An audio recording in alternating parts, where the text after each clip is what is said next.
আমাদের এই আজকের টপিকে আমরা শিখব কিভাবে আমরা প্রফেশনাল মানের একটা ইমেল সিগনেচার আমাদের ইমেলের সাথে অ্যাড করতে পারি। ওকে?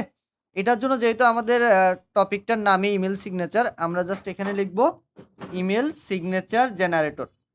এটাতে সুবিধা কি, আমরা চাইলে কিন্তু নরমালি ওই যে সেটিং থেকে অল সেটিংয়ে গিয়ে সিগনেচারে নরমালি আমরা সিগনেচারটা লিখে দিতে পারি যে আমার নাম এটা, ছবি এটা, কিন্তু ওইটা একটা স্ট্রাকচারের মতো করে আসে না। দ্যাটস ওয়াই আমরা কি করি যে আমরা এরকম একটা থার্ড পার্টি ওয়েবসাইটের মাধ্যমে হেল্প নেই।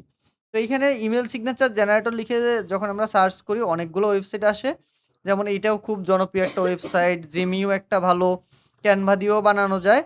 আবার কি মেলচিপ দিয়েও বানানো যায়। আমরা কি করব, যদি আমাদেরকে কখনো জিজ্ঞাসা করে কোথাও ইন্টারভিউতে বা অ্যাজ ইউজুয়াল নলেজের জন্য কেউ জানতে চায় যে ইমেল সিগনেচার জেনারেট করার জন্য বা ইমেল সিগনেচার বানানোর জন্য কয়েকটা টুলসের নাম বলেন। টুলস বলতে আমরা ওয়েবসাইট বা সফটওয়্যারকেই বুঝি।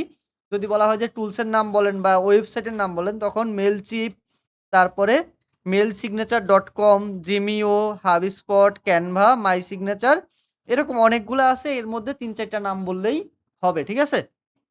তাহলে আমরা কি করলাম? এখান থেকে জেমিউতে গেলাম। এটা খুবই ভালো একটা জনপ্রিয় ওয়েবসাইট। আমরা জেমিউটাকে ওপেন করলাম। জেমিও ওপেন করার পরে দেখেন ফার্স্টেই যদি আমরা দেখি